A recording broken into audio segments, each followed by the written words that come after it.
اعوذ باللہ من الشیطان الرجیم بسم اللہ الرحمن الرحیم کذبت ثمود المرسلین اذ قال لهم اخوهم صالح الا تتقون انی لکم رسول امین فاتقوا اللہ واطیعون وما اسألکم علیہ من اجر ان اجری الا علی رب العالمین اتترکون فی ما ہاہنا آمنین فی جنات وعیون وزروع ونخل طلعها ہضیم وتنحتون من الجبال بیوتا فارہین۔ سورہ شعراء آیات 141 سے 149۔ کذبت جھٹلا دیا، سمود قوم سمود نے، المرسلین رسولوں کو۔ تسلسل کے ساتھ وہی اسلوب آ رہا ہے۔ قوم نوح علیہ السلام کے لیے بھی یہی لفظ آیا، قوم عاد کے لیے بھی، اور اب قوم سمود کے لیے بھی، اور بارہا اس بات کی وضاحت کی گئی کہ ایک پیغمبر کا انکار گویا تمام انبیاء کا انکار ہے، اس وجہ سے مرسلین جمع لفظ استعمال ہوا ہے۔ قوم سمود جزیرۃ العرب کی ایک قوم ہے، ان کے جد اعلیٰ کا نام سمود تھا، اور 4-5 نسلوں بعد ان کا نسب نامہ حضرت نوح علیہ السلام سے جا ملتا تھا۔ قوم عاد جس طرح جنوبی اور مشرقی عرب کے علاقوں میں آباد تھے، جبکہ قوم سمود اس کے مقابل مغربی اور شمالی عرب پر قابض تھے۔ ان کی آبادیاں حجاز سے شام کو جانے والے قدیم راستے پر واقع تھیں۔ آج کے دور میں ان کے شہر کو مدائن صالح بھی کہا جاتا ہے۔ تو یہ لوگ شمالی عرب کی ایک زبردست قوم تھی۔ فن تعمیر میں عاد کی طرح ان کو بھی کمال حاصل تھا۔ پہاڑوں کو کاٹ کر مکان بنانا، پتھروں کی عمارتیں تعمیر کرنا، اس فن میں اس قوم کو خاص ملکہ حاصل تھا۔ یہ قوم بھی شرک میں مبتلا ہوئی۔ ان کی طرف حضرت صالح علیہ السلام کو پیغمبر بنا کر بھیجا گیا۔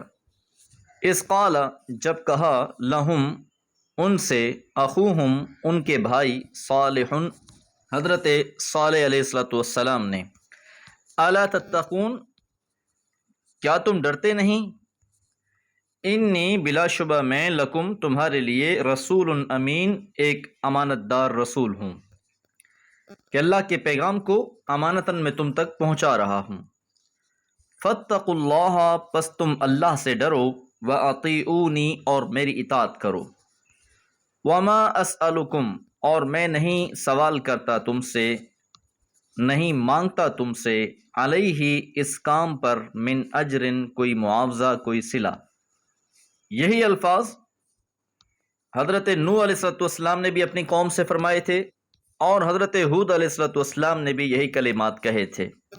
ان اجریہ نہیں ہے میرا اجر، میرا صلہ، الا مگر، علی رب العالمین تمام جہانوں کے رب پر، کہ میرا صلہ تو محض میرے رب نے عطا کرنا ہے۔ اتترکون کیا تم چھوڑ دیے جاؤ گے، فی ما ہاہنا اس میں یہیں، یعنی یہ جو نعمتیں اللہ تعالیٰ نے تم کو دے رکھی ہیں، کیا تم نے یہ گمان کر رکھا ہے کہ تم یہیں آباد رہو گے اور ہمیشہ ہمیشہ تم نے یہیں رہنا ہے؟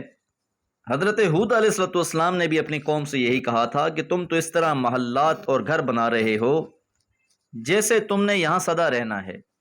اب کیونکہ قوم سمود بھی بہت ترقی یافتہ، مال و متاع، ہر لحاظ سے فراوانیاں حاصل تھیں، تو ان سے بھی یہی کہا گیا کہ تم نے کیا یہ گمان کر لیا ہے کہ تم نے یہاں سدا رہنا ہے، ان نعمتوں اور آرائشوں سے ہمیشہ مستفید رہو گے؟ اس لیے لفظ استعمال کیا آمینین، امن کے ساتھ، کہ کیا تم انہی نعمتوں میں جن میں یہاں ہو ہر خطرے سے محفوظ چھوڑے رکھے جاؤ گے؟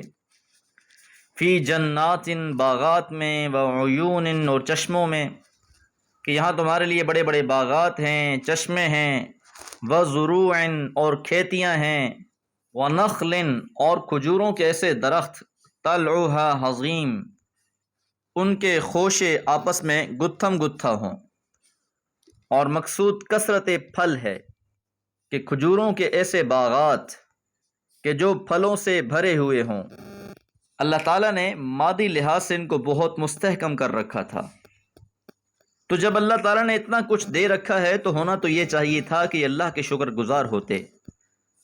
حضرت صالح علیہ الصلاۃ والسلام نے اپنی قوم کو توجہ دلائی کہ جو اللہ تعالیٰ کی طرف سے نعمت اور رفاہیت تم کو حاصل ہے تو ان نعمتوں کا تقاضا تو یہ تھا کہ تم شکر گزار ہو جاتے۔ یہ جو لفظ گزرا ہے طلعها حظیم، اس کی شرح میں لکھا ہے داخل بعضها فی بعض، یعنی وہ کھجور کے جس کے خوشے آپس میں گتھم گتھا ہوں، اور ان کی رہائش کا بھی بہترین انتظام تھا۔ وَتَنْحِتُونَ، اور تم تراشتے ہو، من الجبال، پہاڑوں میں، بیوتن، گھر، فارحین، فرح کے معنی خوش ہونے، مگن ہونے، اکڑنے اترانے کے ہیں، کہ ان لوگوں نے بھی پہاڑوں کو تراش کر ایسے گھر بنائے کہ پھر اس پہ یہ فخر کرتے۔ قوم کے اغنیاء خاص طور پر پہاڑوں کو ترشوا کر ان کے اندر اپنے لیے شاندار پہاڑی ایوان اور محل بنواتے، اور یہ ذوق بھی ان کے تفاخر کا نتیجہ تھا، اور ان کاموں میں یہ اتنے مگن ہو گئے تھے کہ آخرت کو بالکل ہی فراموش کر بیٹھے تھے۔ تو اللہ تعالیٰ نے ان کی ہدایت کے لیے حضرت صالح علیہ الصلوۃ والسلام کو ان کی طرف نبی بنا کر بھیجا۔ آپ کی اس مخلصانہ دعوت کا جواب قوم کی طرف سے کیا دیا گیا، اس کی تفصیل اگلی آیات میں مذکور ہیں۔ دعا ہے اللہ تعالیٰ ہم سب کو قرآن مجید سے نصیحت حاصل کرنے والا بنا دے۔ وما علیہ الا البلاغ۔